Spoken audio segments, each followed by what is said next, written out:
오늘 함께 읽은 본문 말씀은 1절에서 9절까지는 전도의 중요성을 강조하고 있다 생각을 하고요. 또 10절에서 16절까지는 이 구원에 관한 말씀인 것을 보게 됩니다. 내용을 다 살펴볼 시간이 안 되어서 우리 10절 이하의 말씀을 함께 간단히 살펴보면서 기도의 제목으로 삼고자 합니다.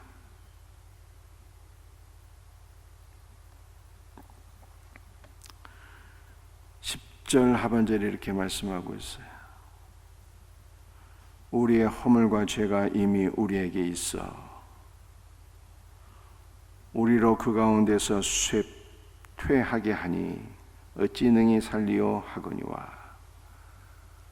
이스라엘 백성들에게 허물과 죄가 있어서 쇠퇴한다 라고 하는 말이죠. 이 허물은 원죄를 가리키는 것이고 죄라고 하는 것은 자범죄를 가리키는 것으로 이해하시면 되겠습니다. 원죄와 자범죄가 있어서 쇠퇴한다. 죄 때문에 죽게 된다는 뜻이에요. 바울이 로마에서 말씀한 것처럼 죄의 삭은 사망이라 하지 않았습니까? 허물과 죄로, 원죄와 자범죄로 인해서 사망에 이르게 되었다라고 하는 뜻이죠. 그런데 11절 말씀을 보게 되면 하나님께서는 악인이 그 죄에서 사망하는 것을 기뻐하지 아니하신다. 하나님께서 그렇게 말씀하셨어요. 11절 말씀 한번 읽어보겠습니다. 너는 그들에게 말하라. 주 여호와의 말씀이니라. 나의 삶을 두고 맹세하노니 나는 악인이 죽는 것을 기뻐하지 아니하고. 악인이 죄 가운데서 죽는 것을 하나님께서 기뻐하지 아니하신대요. 악인이 그의 길에서 돌이켜 떠나 사는 것을 기뻐하노라. 이스라엘 족속아 돌이키고 돌이키라. 너희 악한 길에서 떠나라. 이렇게 말씀하셨습니다. 악인이 죄 가운데서 죽는 것을 하나님께서 기뻐하지 아니하시기 때문에 그 죄에서 돌이키고 떠나라. 이렇게 말씀하고 있어요. 여러분도 우리는 다시 한 번 더 죄가 무엇인가를 기억했으면 좋겠습니다. 여러분들 허물과 죄가 원죄와 자범죄라고 제가 설명드렸잖아요. 우리는 가장 근본적으로 죄가 무엇인가? 여러분들 원죄는 하나님을 부정하는 거잖아요.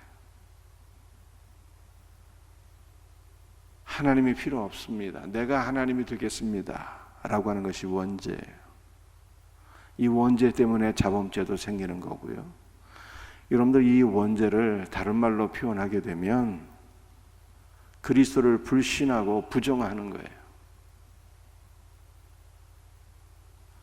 그리스도를 거부하는 것이, 내가 예수 그리스도 없어도 내가 얼마든지 나를 구원할 수 있다고 생각하는 것, 그리스도를 불신하고 거부하는 것이 바로 원죄인 것입니다. 이 원죄 때문에 자범죄, 우리가 생각하고 말하고 행하는 모든 죄를 다 짓게 되는 거예요. 그런데 하나님께서는 우리가 이렇게 죄 가운데서 죽는 것을 기뻐하지 아니하시기 때문에 너희가 그리스도를 불신하는 그 악한 길에서 돌이키라. 이렇게 말씀하고 있는 거예요.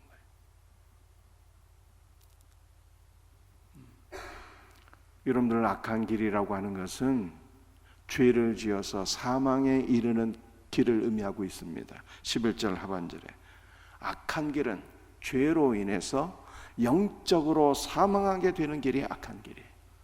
하나님은 우리가 그 길에서 돌이켜 떠나서 사는 것을 기뻐하시는 거예요.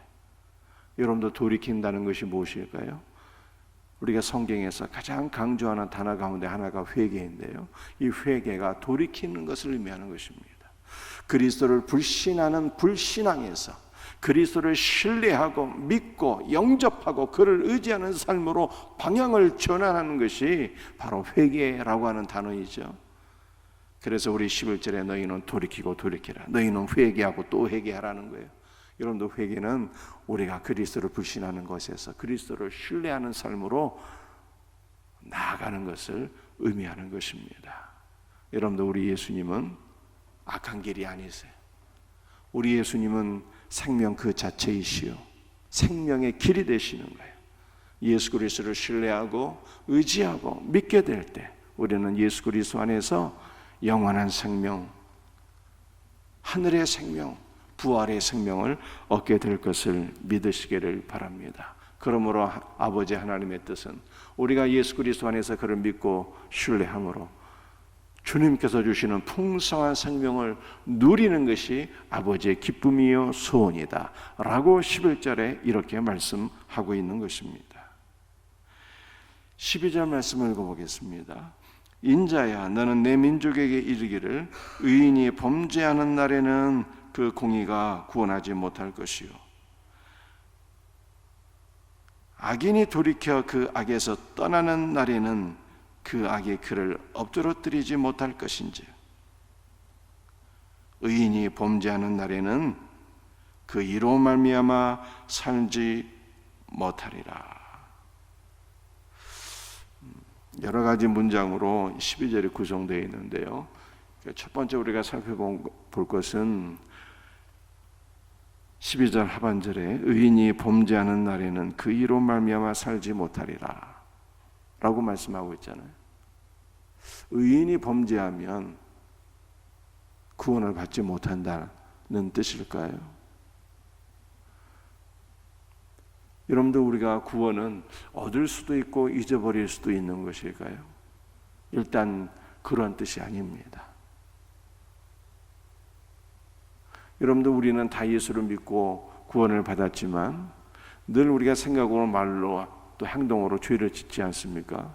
그렇다면 구원을 얻을 수도 있고 구원을 잃어버리기도 하고 이렇게 되는 걸까요? 그런 것이 아니에요. 우리가 구원을 얻기도 하고 잃어버리기도 한다면 얼마나 불안하겠습니까? 오늘은 회개해서 구원을 받고 내일은 죄를 지어서 지옥에 떨어진다 할 것 같으면 그 불안해서 어떻게 살겠어요? 너무도 감사한 말씀은 빌립보서 1장이 이렇게 말씀하고 있어요. 너희 안에서 착한 일을 시작하신 이가, 우리 주님께서 우리 안에서 착한 일을 시작하셨대요. 그 착한 일은 우리에게 믿음을 주시는 거예요. 믿음을 주셔서 죄를 사함받게 하시고 우리에게 영원한 생명을 주신 것이 우리 안에서 착한 일을 시작하신 것입니다. 아버지 하나님과 예수께서 성령을 우리에게 부어주셔서 성령으로 예수 그리스도를 믿게 하시고 예수 그리스도의 십자가 은혜 아래서 우리가 죄를 사함받고 영원한 생명을 이미 얻게 하신 거예요. 그런데 바울이 그 빌립보서 1장 6절에서 뭐라고 말씀하고 있습니까? 너희 안에서 착한 일을 시작하신 이가 그리스도 예수의 날까지, 예수께서 다시 재림하시는 그날까지 너희 안에서 착한 일을 시작하신 이가 그리스도 예수의 날까지 이루실 것을 우리가 확신한다 그러잖아요. 여러분들 아버지 하나님께서 우리 안에서 착한 일을 시작하셨는데, 우리를 그리스도 안에서 구원하셨는데, 우리를 구원하시는 그 하나님의 구원의 역사가 그리스도 예수의 날까지 온전히 이루어진다는 거예요. 그러니까 우리는 예수 그리스도를 믿어서 구원을 받았지만 아직 구원의 완성에 이르지는 못했는데, 구원의 완성은 예수 그리스도께서 재림하시는 그날에 이루어지게 되는데, 예수님의 재림의 그날까지 아버지 하나님께서 구원의 역사를 온전히 이루어 주신다라고 하는 것을 바울이 말씀했어요. 그러므로 구원은 얻을 수도 있고 잃어버릴 수도 있는 것이 아닌 것입니다. 한번 예수 그리스도를 믿게 되면 우리의 구원은 영원하며 또 아버지 하나님께서 성령 안에서 우리의 구원을 온전히 완성하시는 거예요. 우리가 이것을 믿으며 늘 기쁨과 감사함으로 살아갈 수 있는 우리 복된 성도들이 다 될 수 있기를 주님의 이름으로 축복합니다. 그러니까 구원을 얻을 수도 있고 잃어버릴 수도 있는 것이 아니다 라고 하는 것을 우리가 기억하면 좋겠습니다. 자, 그런데 우리가 악인이 그 악에서 돌이켜 떠나면 살게 될 것이라고 말씀했잖아요. 12절에 이 내용이 다시 또 강조되고 있습니다. 악인이 돌이켜 그 악에서 떠나는 날에는 그 악이 그를 엎드러뜨리지 못한다 라고 말씀하고 있어요. 14절에도 또 이렇게 말씀하고 있습니다.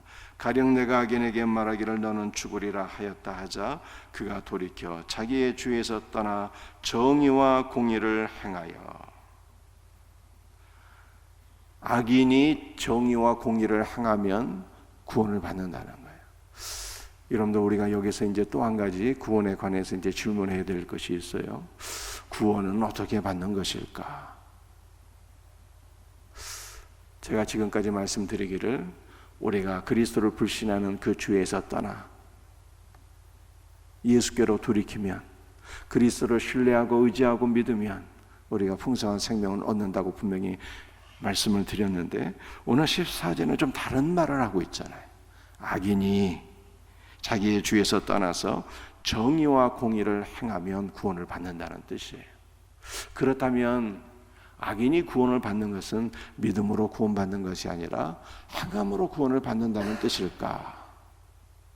우리가 이렇게 질문할 수가 있어요. 여러분들이 정의라고 하는 단어는요, 정의라고 하는 단어는 어떤 것일까요? 이 단어가 15절에 이렇게 표현되고 있는 거예요. 정의와 공의를 행한다는 것이 무엇일까? 저당물을 도로 주며 강탄한 물건을 돌려보내고 생명의 율례를 지켜 행하여, 이렇게 말씀하고 있잖아요. 여러분들, 우리가 이 정의와 공의를 행한다는 것은요, 구약시대 우리가 안식년이나 신년을 통해서 우리가 깨닫게 돼요. 정의를 행한다는 것이 무엇일까? 여러분들, 신년, 우리 안식년보다도 더 강력한 것이 신년인데요, 우리가 신년이 되게 되면 그 신년에는 가난한 자들을 다 구제하는 거예요. 가난한 자들에게 저당 잡았으면 그 저당물을 돌려주고, 심지어는 가난한 자들의 집과 전토도 돌려주고, 가난한 자들이 노예가 되었으면 그 노예도 자유를 선포하고, 이렇게 구제를 행하는 것이 바로 신년인 것입니다. 자, 그렇다면 이렇게 우리가 가난한 자들을 구제하고 자유케 하는 이러한 선한 일들을 통해서 악인이 구원을 받는다는 뜻일까요? 여러분들, 신년에는요, 우리가 신년이 도래했음을 알리는 행사라고 표현해야 될까요? 신년이 도래했음을 알리는 의식이 있습니다. 어떠한 일을 하는가 하면요, 뿔나파를 불게 돼요. 뿔나파를.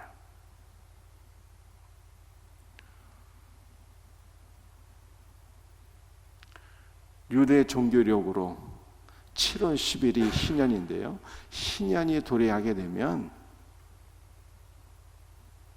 10일 전부터 뿔나팔을 불게 돼요. 이 뿔나팔은 양의 뿔로 만든 나팔이거든요.